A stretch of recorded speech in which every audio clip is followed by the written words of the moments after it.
Olá, amigos! Nós, do Compartilhando Conhecimento, estamos novamente aqui fazendo vídeos para ajudá-lo nas provas que estão chegando.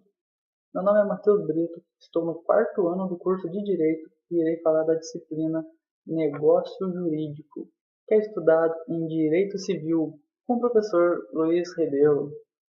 Bom, o áudio e a imagem do vídeo não estão muito bons, mas o que nos interessa mesmo é o que nós iremos tratar aqui, ok, amigos? Então vamos lá. Bom, sem mais delongas, vamos chegar ao estudo dos negócios jurídicos. Mas antes, precisamos falar sobre fatos. O que seria um fato? Um fato é tudo aquilo que acontece no mundo. Por exemplo, vamos lá. Uma pedra que rola pelo rio, uma criança que cai, a chuva, tudo isso é um fato. Mas você pode estar se perguntando, o que isso tem a ver com o estudo da matéria de direito civil? Beleza, gente. O que nos interessa não são os fatos de forma genérica, mas os fatos jurídicos. O que seria um fato jurídico? São todos os acontecimentos que interessam ao direito. Por exemplo, tudo aquilo que irá modificar no direito. Por exemplo, todo aquele acontecimento que irá modificar algo no mundo jurídico, ele nos interessa. E esses fatos jurídicos, eles se dividem em duas formas. Eles podem ser naturais ou humanos. Os fatos naturais, eles são aqueles que não têm a intervenção humana, eles simplesmente acontecem, como o próprio nome diz, de forma natural. Eles se dividem em duas partes. Por exemplo, existem os fatos naturais ordinários, que são aqueles corriqueiros que acontecem no dia a dia, é comum eles acontecerem. Por exemplo, o nascimento de uma pessoa, a morte de outra. Isso são fatos naturais ordinários, são comuns. E existem os extraordinários, que são aqueles que fogem da normalidade. Por exemplo, as catástrofes naturais, um tsunami, um furacão, um terremoto. Esses são fatos naturais extraordinários. Mas você deve estar se perguntando, o que isso tem a ver com o estudo? Pensem, amigos. Vamos falar da morte de uma pessoa. Quando ela morre, isso interessa ao direito? Pensem, com a morte dessa pessoa, nós iremos abrir a sucessão. Com a sucessão tem a questão dos herdeiros, patrimônio, tudo mais. Ou seja, isso interessa para o direito, embora seja um fato comum. Aí você pega e fala, mas o que um terremoto, um furacão, um tsunami, o que um tsunami tem a ver com essa matéria? Imaginem quantas pessoas não morrem com um tsunami. Quanto dano não é causado. Ok? Então tem toda essa questão que nos interessa para o estudo. E depois disso, também tem os fatos humanos. Aqueles que nascem da vontade humana. Sempre haverá a vontade humana para que ele ocorra. Ok? E a partir daí, nós podemos começar a ingressar no estudo do negócio jurídico. O negócio jurídico, amigo, ele é todo aquele acontecimento capaz de criar, modificar, conservar e extinguir direitos. Ok? Dito isso, vamos começar a entrar então na aquisição de direitos. O que seria adquirir um direito? A aquisição de direito, amigos, é quando a pessoa ela traz para o seu patrimônio determinado direito. Por exemplo, eu tenho um carro, uma casa e compro uma moto. O que aconteceu? Eu acabei de adquirir essa moto e ela passou a ingressar ao meu patrimônio. Ok? Isso é aquisição de direitos. E a aquisição de direitos, ela pode acontecer da seguinte forma. Ela pode acontecer da forma derivada, quando há, o que seria derivado, né? É quando há uma relação entre o transmitente e o adquirente. Vamos lá. Quem que seria transmitente? O transmitente é quem vai entregar aquele direito ao adquirente. Ok? Eles têm uma relação, eles se conhecem. Existe a aquisição da forma original, ou seja, não há o papel do transmitente. O adquirente ele é o primeiro a tomar conta daquele direito. Pensamos assim, imaginem antigamente, quando as terras elas não eram de ninguém. Você chega em um determinado local, não é de ninguém, não tem dono, e você passou a morar ali e você passa a dizer que aquilo ali é seu. Imagine então que você adquiriu aquela terra de forma original, porque ninguém te transmitiu. Você é o primeiro dono daquilo. E ela pode ser adquirida também de forma onerosa. O que seria de forma onerosa? Na forma onerosa, há vantagens e desvantagens para ambas as partes. Vou dar um exemplo a vocês. A compra e venda. O transmitente seria quem está vendendo. O adquirente, quem compra. Qual seria a vantagem do transmitente? Ele vai receber a contraprestação que ele está pedindo por aquele, vamos fazer um exemplo de um imóvel. Se ele está vendendo um imóvel, ele está recebendo pela venda do imóvel. E qual seria a desvantagem dele? Ele estaria tirando esse imóvel do seu patrimônio. Enquanto que o adquirente, qual seria a vantagem dele? A vantagem dele seria a aquisição daquele imóvel. Por outro lado, a desvantagem dele seria o pagamento da contraprestação pelo imóvel. Então vocês veem, há vantagens e desvantagens para ambos. E pode ser adquirido também da forma gratuita. O que seria a forma gratuita? Apenas o adquirente obtém vantagem. O transmitente ele não tem nenhuma vantagem, só desvantagem. E o adquirente só possui vantagem, não tem desvantagem. Um grande exemplo é quando o transmitente doa um imóvel ao adquirente. O adquirente não teve nenhuma desvantagem, enquanto que o transmitente, a desvantagem dele foi a perca do patrimônio a perca do imóvel do seu patrimônio. Por outro lado, ele não recebeu nada de volta, ok? E quais são as maneiras, né, pela qual se processa a aquisição? A aquisição de um direito ela pode ser a título universal e a título singular. A título universal, o adquirente ele vai substituir o seu antecessor na totalidade de seus direitos. Imaginem o seguinte: eu tenho um carro, uma moto, uma casa.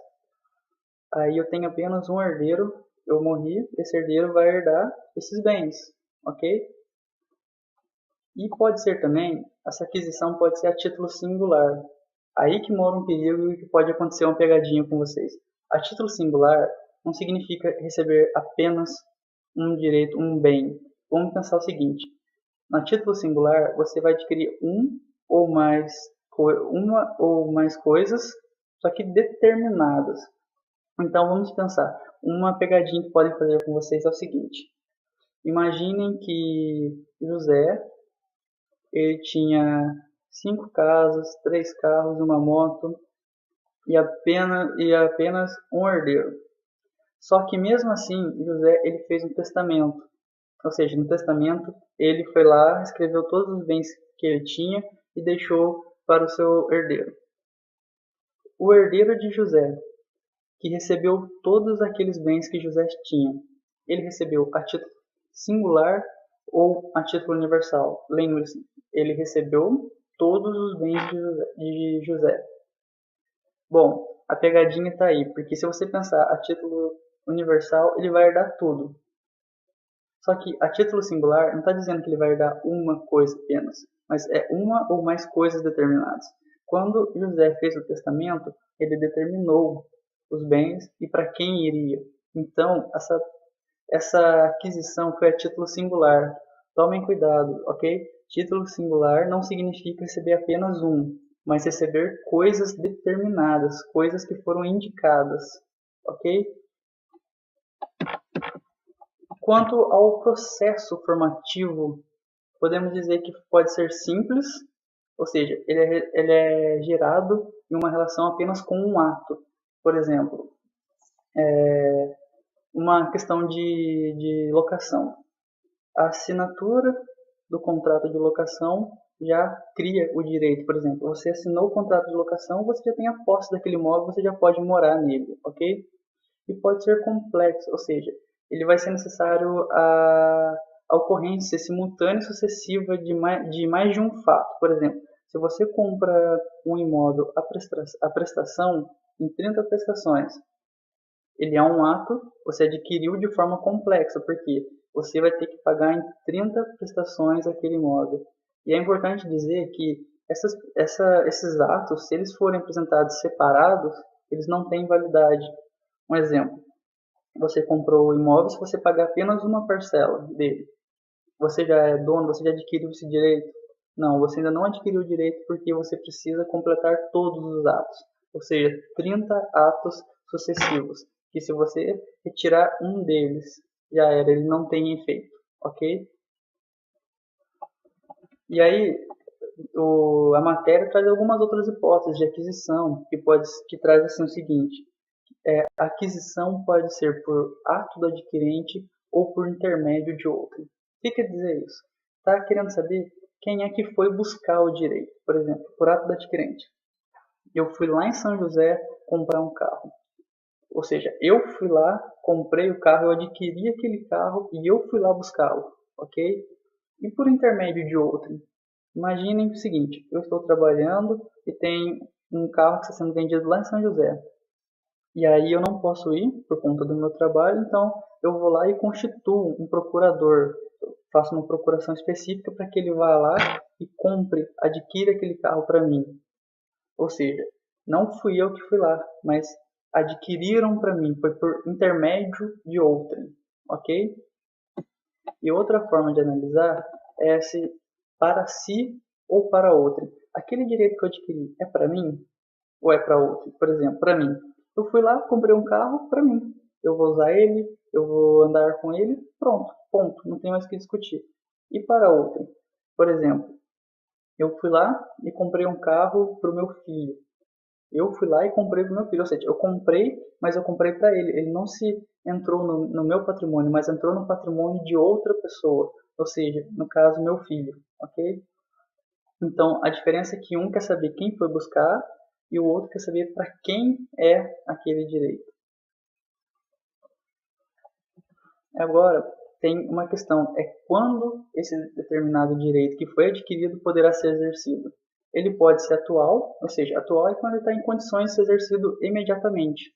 Por exemplo, a compra de um imóvel. A partir do momento que eu registrei a escritura pública, eu sou dono dele, eu posso fazer o que eu quiser com o imóvel, ou seja, ou um outro exemplo, um contrato de aluguel. A partir do momento que eu assino o contrato, eu já sou locatário e eu posso exercer as atividades de um locatário naquele imóvel. Por exemplo, já posso morar, já posso levar minhas coisas, ou seja, já está apto a ser utilizado determinado direito.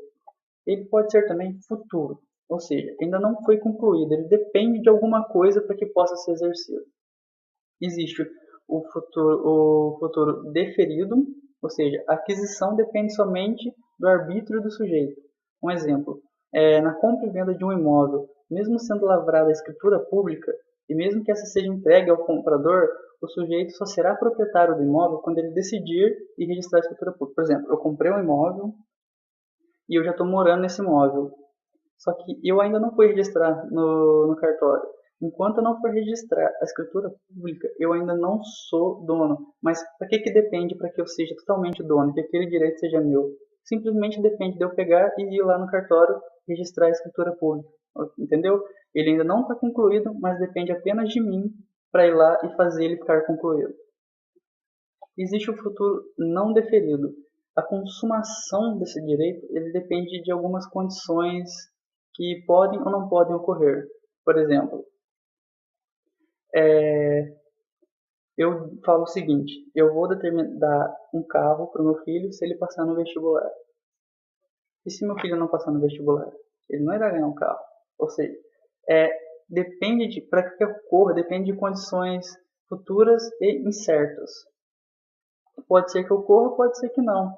Então vai depender. Se acontecer aquela determinada situação, o direito ele vai se consumar. Por exemplo, se meu filho passar no vestibular, ele vai ganhar um carro. Basicamente é isso. Depende apenas dele passar. Mas é um fato futuro, é incerto, porque ninguém sabe se ele vai passar ou não. Ok? Bom, sobre a aquisição de direito por hora, é o que basta a gente saber para a prova. Agora nós iremos falar da modificação de direitos. O que seria a modificação de direito? É você mudar aquela relação do negócio jurídico, mas alguns pontos deles irão continuar.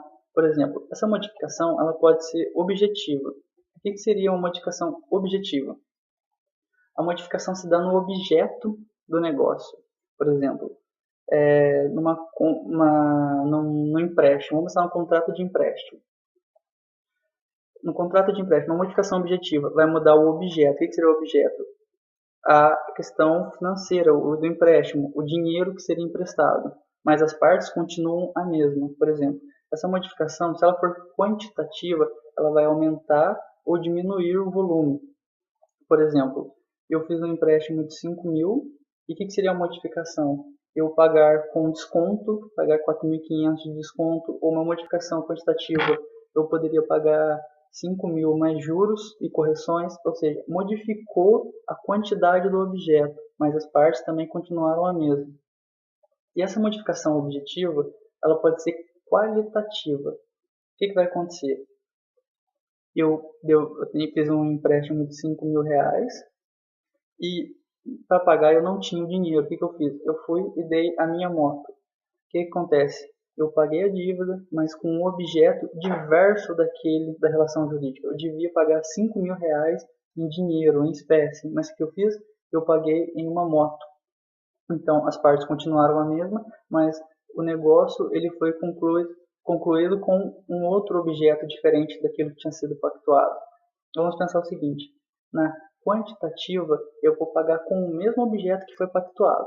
A diferença é que eu vou pagar ou a mais ou a menos. Entendeu? Ou ele vai aumentar o valor ou ele vai diminuir. Enquanto que na qualitativa eu vou pagar com outro objeto totalmente diferente daquilo que foi pactuado. Ok? E a modificação ela pode ser subjetiva. Quando falarmos de subjetivo, estamos falando das partes. Por exemplo, uma compra e venda. Tem o transmitente e o adquirente. Vendedor, comprador. Eu vou mudar uma das partes. Por exemplo, digamos que o transmitente ele faleceu e os seus sucessores concluíram essa venda. Ou seja, mudou as partes do negócio, mas o objeto continua o mesmo. Por exemplo, vamos falar numa outra questão. Digamos que eu tenha feito um empréstimo de 5 mil reais e outra pessoa vem, por exemplo, vamos dizer, meu pai, ele vem e pague por mim essa dívida. Ou seja, mudou as pessoas do negócio, mas o objeto continuou o mesmo, entendeu? Ou então, por exemplo, alguém está devendo 5 mil reais para mim, eu falo assim, ó, ao invés de você pagar para mim, pague para o meu filho esses 5 mil reais. Ou seja, eu mudei as pessoas do negócio jurídico, mas o objeto continuou o mesmo, ok? Isso seria uma modificação de direitos. E a conservação de direitos. O que seria a conservação? São aqueles meios que você utiliza para resguardar os seus direitos. Por exemplo, ele pode ser de forma preventiva, ou seja, você vai acautelar o seu direito contra futuras violações. E as preventivas, ela pode ser de natureza extrajudicial, ou seja, você fez de forma fora da esfera jurídica. Jurídica não, mas fora da esfera judiciária.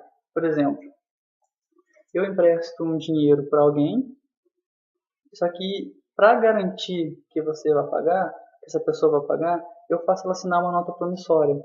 Ou seja, que essa nota promissória tem um título. Esse título comprova que a pessoa tem uma dívida comigo. Então isso é uma garantia, porque caso ela não pague, eu tenho meios de cobrar essa dívida. Ok?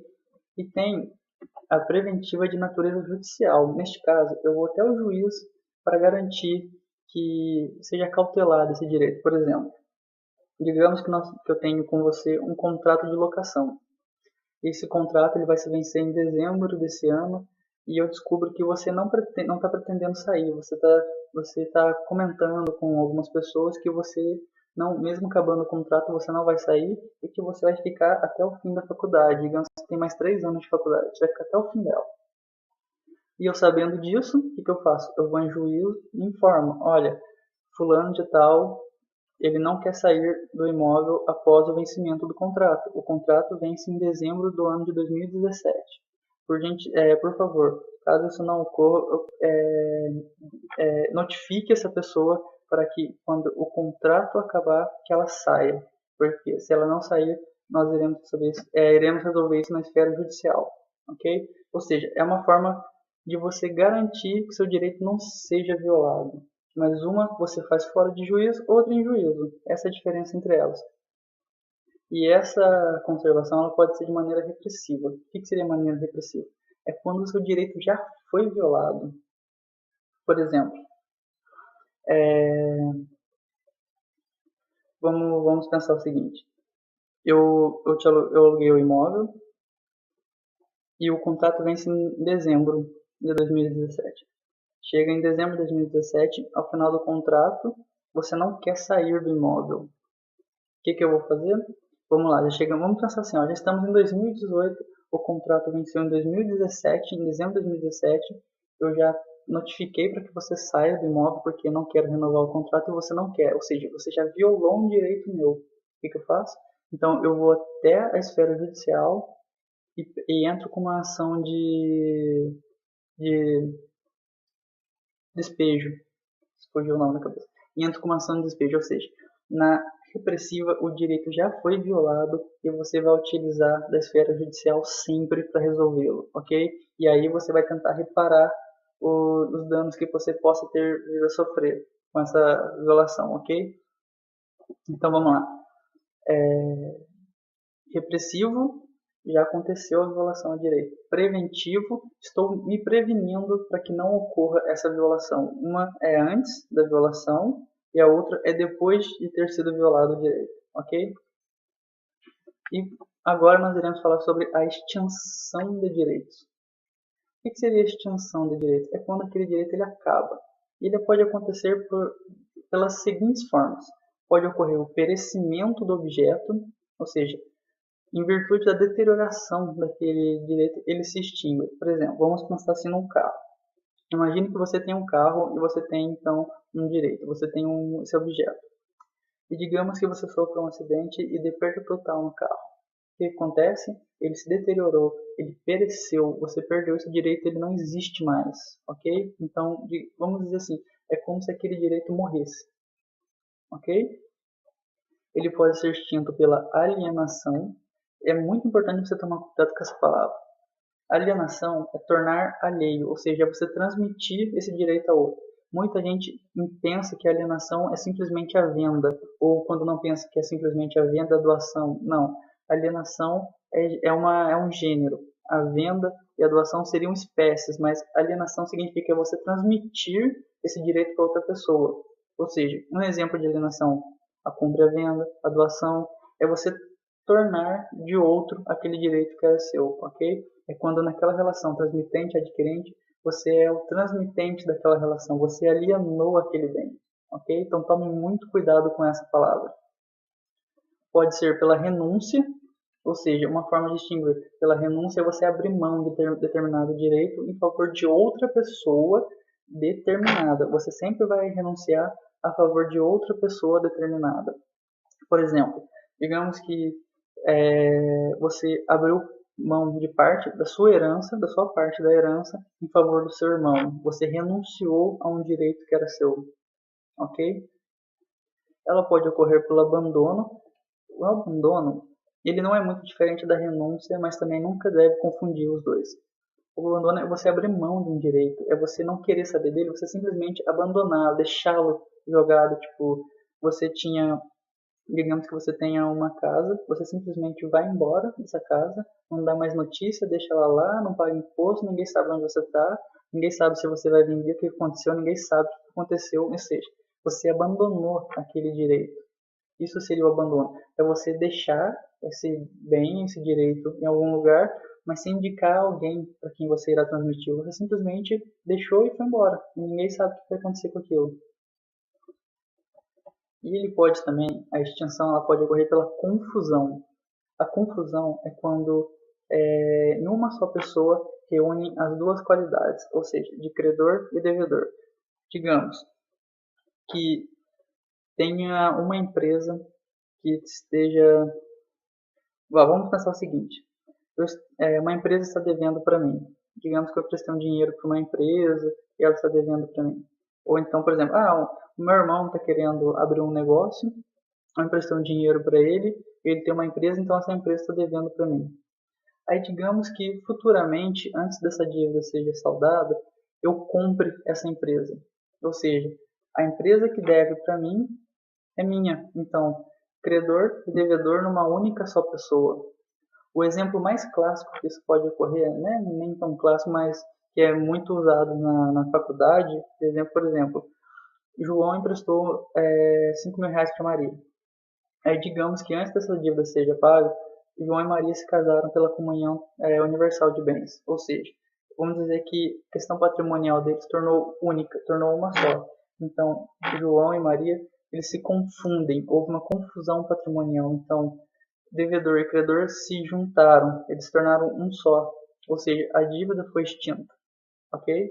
Aquele direito que João tinha de receber de Maria foi extinto. Todavia, se eles se separarem, a dívida retorna e Maria teria que pagar a João, mas isso é lógico, respeitando os prazos prescricionais. Mas é essa a questão, a confusão é quando eles se confundem em uma só pessoa, a qualidade de credor e devedor, ok? E agora nós iremos classificar os negócios jurídicos, que é a parte da matéria que o pessoal tem mais dificuldade, mas é o mais importante, é o que mais cai na prova, e até onde o Rebelo falou para mim que a matéria irá chegar.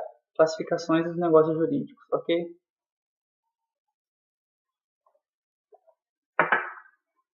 Bom, a classificação dos negócios jurídicos é o seguinte, é você pegar um determinado negócio jurídico e olhar ele de diversas formas, de diversos ângulos para tentar identificar algumas características nele. É o mesmo que eu pegar esse celular e analisar ele. Quanto ao formato, ele é retângulo. Quanto ao tamanho, ele tem determinado tamanho. Quanto ao peso, ele tem determinado peso. Quanto à cor, preto, ou seja, você está tratando de um único objeto, mas de formas com olhares diferentes.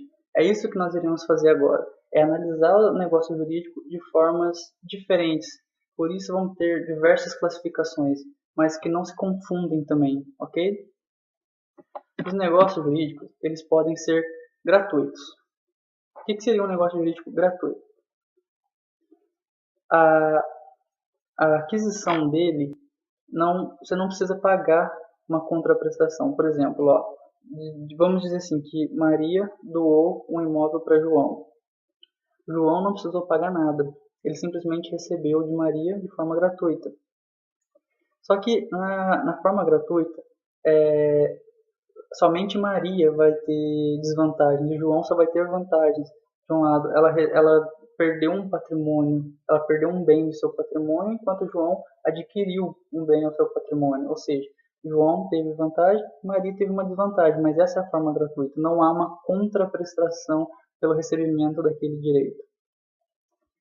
Ela pode ser onerosa, o negócio jurídico pode ser oneroso, ou seja, ambos, transmitente, adquirente, vão ter vantagens e desvantagens para si. Elas serão recíprocas. Por exemplo, a compra e venda. João comprou um carro de Maria. Qual que seria a vantagem de João? Ele adquiriu um carro para o seu patrimônio. Desvantagem, ele pagou o valor por aquele carro. Maria, que é a transmitente, o que aconteceu? Qual é a vantagem dela? Ela recebeu o valor pelo carro, todavia teve a desvantagem de tirar o carro do seu patrimônio. Ou seja, ele sempre vai ter essa questão, vantagem e desvantagem para ambos os lados. Esse oneroso, ainda na forma onerosa, ele pode ser dividido de duas formas. Ele pode ser comutativo, ou seja, prestações equivalentes e certas. Por exemplo, o João comprou um carro de Maria por duas parcelas de 10 mil reais.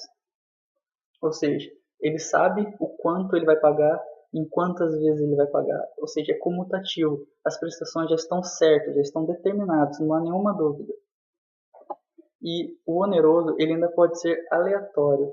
O aleatório, ele vai se caracterizar pela incerteza. Um grande exemplo é o leilão.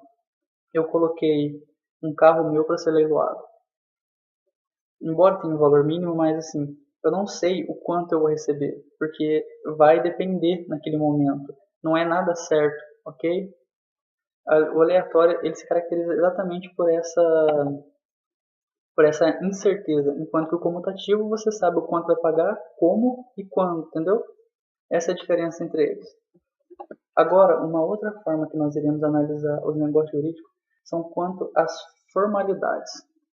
O que seria essa formalidade? É a forma como nós iremos criar esse negócio jurídico. Vamos pensar o seguinte, eles serão solenes ou formais quando a lei ela traz uma certa forma para ser praticada. Ou seja, se você não seguir a forma como a lei indica, ele não vai acontecer. Esse negócio ele não vai existir. Então vamos dar um exemplo. A compra e a venda de um imóvel. A lei diz que tem que ser por mediante escritura pública. Se você não fizer uma compra e venda de um imóvel por escritura pública, esse negócio não vale nada, vamos dizer, ele não aconteceu. Um outro exemplo é a questão do casamento. A lei ela vai trazer formas para como seja feito o casamento, ou seja, uma adoção. Se você quer adotar uma pessoa, a lei vai trazer formas de como adotar essa pessoa. Você não simplesmente faz do jeito que você quer. Então ela vai trazer regras para que isso ocorra. Se essas regras não forem respeitadas, esse negócio ele não vai existir, ok? Eles podem ser não solenes, mas conhecidos também como de forma livre. Aí a lei não traz nada, não traz nenhum requisito. Você simplesmente faz da forma que você quiser. Por exemplo, vamos pensar no contrato de locação. Ele pode ser firmado tanto verbalmente quanto por escrito. A lei não traz uma ordem falando, ó, os contratos de locações têm que ser sempre por escrito. Essa é a diferença deles. Enquanto que a lei traz as formas como você deve realizá-lo, o outro, a lei, ela é omissa, ela não fala nada, ok? Então você tem essa liberdade, essa faculdade na hora de formar esse negócio jurídico. Bom, dito isso, nós iremos analisar o negócio jurídico agora quanto ao conteúdo. O que seria o conteúdo? Nós vamos analisar o objeto dele. Ele pode ser patrimonial ou extrapatrimonial. Vamos pensar no seguinte. Um negócio jurídico como conteúdo dele patrimonial. É tudo que envolve valor, tudo que envolve preço, ou seja, tudo que envolve pecúnia. Tudo aquilo que envolve valor, preço, pecúnia, isso é patrimonial. Vamos dizer assim, é tudo aquilo que a gente pode auferir valores. Essa patrimonial está ligada aos direitos personalíssimos, ou seja, você não pode atribuir um valor para aquilo, você não tem como atribuir um valor, ok? Por exemplo, uma adoção. Uma adoção, ela é extrapatrimonial, não envolve dinheiro, não envolve nada disso, ok?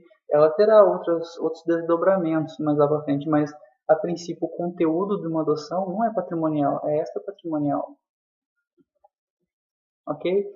Bom, agora vamos falar quanto ao número de declarantes do negócio jurídico, ou seja, todo negócio jurídico ele nasce de uma declaração de vontade, ou seja, as pessoas, elas, como nós dissemos lá no começo, os fatos humanos, eles ocorrem porque as pessoas envolvidas querem que ocorra, ok? No negócio jurídico, ele pode ser unilateral, ou seja, uma única declaração ele faz com que ocorra. Ou seja, apenas uma declaração já basta para que ele ocorra. Vamos pensar. A unilateral ela pode ser chamada de receptícia. Ou seja, os seus efeitos, ou seja, o negócio só vai surtir efeito quando a outra parte tomar conhecimento. Por exemplo, eu quero contratar um procurador. Ou seja, esse procurador só vai ter os poderes que eu atribuir quando a procuração chegar até ele e ele tomar conhecimento de que eu o constituí meu procurador. Ou seja, quem declarou a vontade fui eu. Mas quando ela vai surtir efeito? Quando chegar a ele, quando chegar ao conhecimento dele, embora seja uma pessoa declarando a vontade, que no caso seria eu, constituinte. E não receptício, ou seja, não depende, ele não se dirige a um destinatário determinado, por exemplo. Enquanto que no receptício, por exemplo, vamos imaginar um contrato. Eu fiz a proposta para determinada pessoa, ok? Então, eu quero fechar um contrato com o João. Então, eu vou apontar para o João. Enquanto que o não receptício, eu não aponto para ninguém. Eu simplesmente jogo essa minha declaração de vontade e não sei a quem ela irá atingir, por exemplo. Quando eu ofereço uma recompensa para quem encontrar um animal perdido. Foi uma declaração, ou seja, ela é unilateral. Eu apenas eu manifestei essa minha vontade. Todavia, eu não determinei para quem ela iria, ou seja, quem que vai atingir essa declaração? Quem encontrar esse animal. E aí ele vai vir até mim e receber essa recompensa. Aí que vai estar o negócio jurídico. Mas não é com uma pessoa determinada. Essa é a diferença entre eles, embora haja apenas uma declaração. Ela pode ser também bilateral, ou seja, ser feita com duas declarações. Por exemplo, ela pode ser simples, quando vamos pensar o seguinte, quando oferecer benefício apenas uma das partes, ou seja, vamos pensar aqui na doação. É uma declaração bilateral, ou seja, duas pessoas, mas ela conceder benefício apenas uma delas. Por exemplo, João chega para Maria e fala que vai doar um carro para ela. Maria vai manifestar o quê? A aceitação. Por exemplo, João fala, Maria, quero doar um carro para você. Maria fala, eu quero. Ou seja, ela manifestou, houveram duas declarações, uma de querer doar e uma de querer receber. Aí o que acontece? Ela é simples por quê? Porque vai ter benefício somente uma das partes. A Maria é quem recebeu aquela doação. Ela pode ser sinalagmática. A sinalagmática ela vai trazer vantagens e desvantagens para ambas as pessoas. É como nós falamos com o oneroso lá atrás. O oneroso ele entra nessa ideia, ok? Da declaração. Porque, por exemplo, como nós falamos, o negócio oneroso ele é sinalagmático se você analisar quanto às declarações, quanto vamos dizer, quanto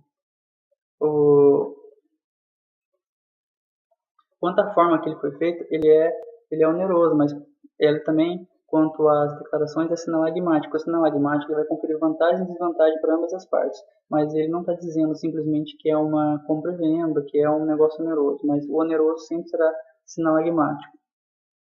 Então, beleza. Como eu já falei, por exemplo, vamos falar da compra e venda mesmo.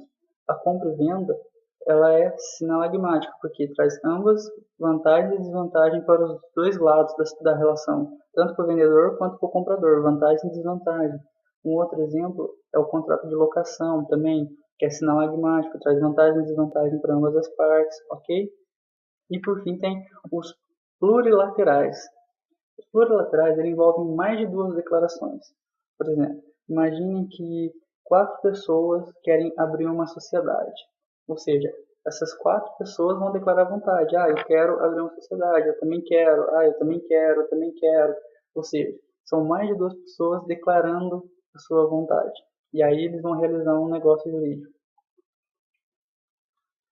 Agora nós iremos analisar o negócio quanto ao modo de existência, ou seja, como ele existe no mundo jurídico.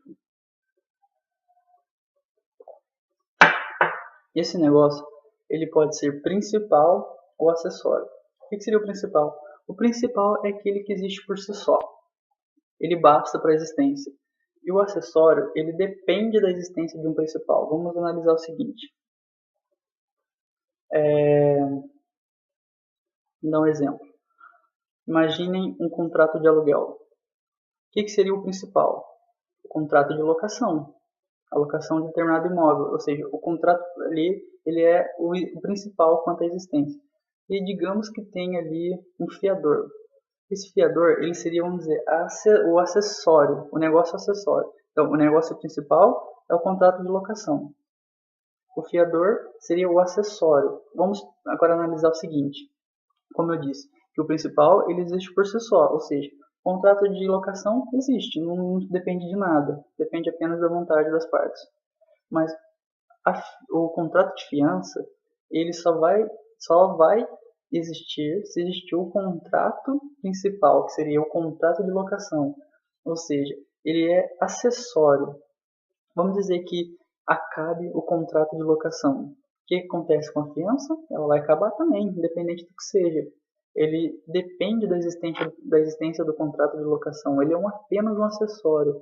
Agora, digamos que o acessório acabe. Por exemplo, tem um contrato de locação e aqui tem o contrato de fiança. Digamos que o contrato de fiança acabe. A locação continua? Em tese continua, porque ele não depende do acessório para que exista. Ok? Ele está aqui, o acessório sai, ele continua. Agora, vamos pensar o seguinte. Está o contrato de locação e o de fiança. Digamos que o de locação acabe. O de fiança, ele cai também. Ele vai seguir a natureza do principal. Enquanto o principal existir, ele vai existir. Porém, enquanto o acessório existir, não significa que o principal vai existir, porque o principal ele não necessita do acessório, mas o acessório sempre vai depender do principal, entendeu? Ele é subordinado ao principal, ele é dependente do principal, ok? E agora, o negócio jurídico, nós vamos analisar ele quanto ao número de atos. Quantos atos serão praticados para que aquele negócio ocorra? Ele pode ser simples, ou seja, um único ato. Por exemplo, eu compro um imóvel à vista. Um único ato, bastou. Ok? Eu compro um celular à vista. Um único ato, pagamento à vista, já bastou, já realizou o negócio, eu adquiri aquele direito para mim. Ele pode ser complexo, ou seja, ele é a fusão de vários atos, só que eles não possuem validade se apresentarem sozinhos. Por exemplo, eu comprei um celular lá naquela loja que faz em 24 vezes e paguei 10 parcelas. Se eu paguei 10 parcelas, ele ainda não está concluído, ou seja, eu preciso pagar as 24 parcelas para que aquele negócio realmente se consume e surta seus efeitos, ok? E coligados. O coligados ele se constitui por vários negócios e cada um tem autonomia própria. Um exemplo, imagine um posto de gasolina. Eu tenho um posto de gasolina e eu quero fazer o seguinte: eu quero alugar a parte que lava carro, eu quero alugar também a questão da conveniência e vender a parte que abastece. Ou seja, são vários negócios dentro de um só, mas que possuem autonomia sozinho, cada um deles, ok? Vamos lá então. Quanto ao tempo em que irá produzir efeitos esse negócio jurídico, quando que ele vai produzir efeitos? Bom, eles podem ser intervivos, eles ocorrem são produzidos em vida, por exemplo, a locação de um imóvel. Eu aluguei para eu usar enquanto eu estou vivo, ou eu comprei um carro, mas eu compro porque eu vou usar enquanto eu estou vivo. Mas que seriam então negócios que não são intervivos, que nós chamamos de causa-morte? São negócios que são gerados por consequência do fato morte. Por exemplo, o testamento. O testamento ele está ligado ao fato da morte, então ele vai acontecer por motivo de uma morte. Outro negócio que a gente pode acontecer é o recebimento do seguro de vida. O recebimento do seguro de vida ele acontece por quê? Porque alguém morreu, alguém que ele tinha um contrato de seguro de vida, ou seja, é um negócio que vai acontecer somente quando alguém morrer. Essa é a diferença. Um acontece entre vivos, ou seja, o efeito vai produzir ainda em vida, enquanto que o outro negócio vai produzir com a morte. Por exemplo, se eu contratei um seguro de vida, esse negócio que eu contratei só vai surtir efeito quando eu morrer. Entendeu? A minha morte, a partir da minha morte, é que ele vai produzir seus efeitos. E vamos falar sobre a última parte, então, da matéria de classificação. Quanto aos efeitos, nós vamos analisar agora os efeitos do negócio jurídico. Eles podem ser constitutivos. O que seriam constitutivos? O efeito dele vai passar a produzir com o acontecimento de alguma coisa. Vamos pensar o seguinte.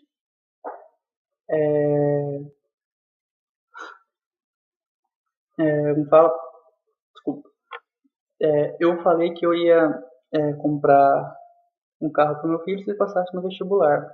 Ele passou no vestibular, eu comprei o carro. Ou seja, a partir dali, ele adquiriu aquele direito e ele vai passar a exercer os direitos dali para frente. Ou seja, a eficácia desses efeitos ela é ex nunc, que o Rebelo sempre brincava na faculdade. Acredito muito que ele tenha feito com a turma de vocês também.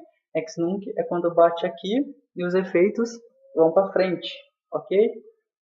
E os declarativos, que são aqueles que você realiza um negócio e ele vai surtir efeitos lá no passado, ou seja, o constitutivo ele cria um direito e passa a surtir efeito dali para frente. Declarativo ele reconhece a existência de um direito que existia lá atrás, mas por exemplo ele reconheceu hoje um direito que existia lá atrás, ok? Ele tem a eficácia ex tunc, que seria aqui na testa, e os efeitos então são daquele momento para trás. Ok? Por exemplo, vamos só dar um exemplo aqui para fazer mais sentido os declarativos. Ele vai reconhecer a existência de um direito de existir. Por exemplo, vamos dizer, eu estou atualmente com 23 anos e eu eu não tenho o reconhecimento da paternidade do meu pai, então eu entrei com uma ação de investigação de paternidade. Aí eu consegui provar que ele era meu pai, ou seja, então vai ter a retificação no cartório do meu nome e tudo mais. E a partir do momento que reconheceu que ele é meu pai, ele não será meu pai de hoje em diante, mas ele vai ser meu pai desde o meu nascimento. Então vai ser considerado desde lá atrás, mas aconteceu hoje. Ou seja, ele vai reconhecer um direito existente que existia lá atrás, mas não vai. Ele vai surtir seus efeitos tanto para frente quanto para trás, vamos dizer assim. Ele reconheceu aquele direito que existia lá atrás e vai continuar existindo, enquanto que o constitutivo ele criou um direito. Então, se ele criou, é dali para frente que ele vai surtir os seus efeitos, ok? Então, no caso, um exemplo assim da paternidade, ele não é meu pai hoje que foi reconhecida a paternidade dele em diante, não. Ele vai ser reconhecida a paternidade dele desde quando eu nasci. É assim que funciona essa questão do declarativo de eficácia ex tunc. Bom, meus amigos, o que eu tinha para falar com vocês da matéria de negócios jurídicos, basicamente é isso. Espero que eu tenha ajudado. Qualquer dúvida vocês podem procurar na faculdade. Eu estou no último andar do prédio do direito mesmo. Estou no quarto ano B. Então, qualquer dúvida vocês podem me procurar que eu tento ajudá-los. E eu queria agradecer novamente a vocês por estar aqui ajudando, né? Porque é muito bom você poder ajudar os colegas. Espero que vocês vão bem nas provas, espero que vocês consigam tirar boas notas. Estudem bastante para essa prova, porque de fato não é uma prova simples. Tomem cuidado com as pegadinhas, porque leem bem as provas, sabe? É aquela questão que o professor sempre fala, mas é real. Prestem muita atenção nas questões na hora da prova de negócios jurídicos, porque é uma prova que tem muito detalhezinho e pode te derrubar por conta desses detalhezinhos, ok? Bom, espero que vocês realmente tenham gostado. Curtem a nossa página do Compartilhando Conhecimentos e tenham uma boa prova.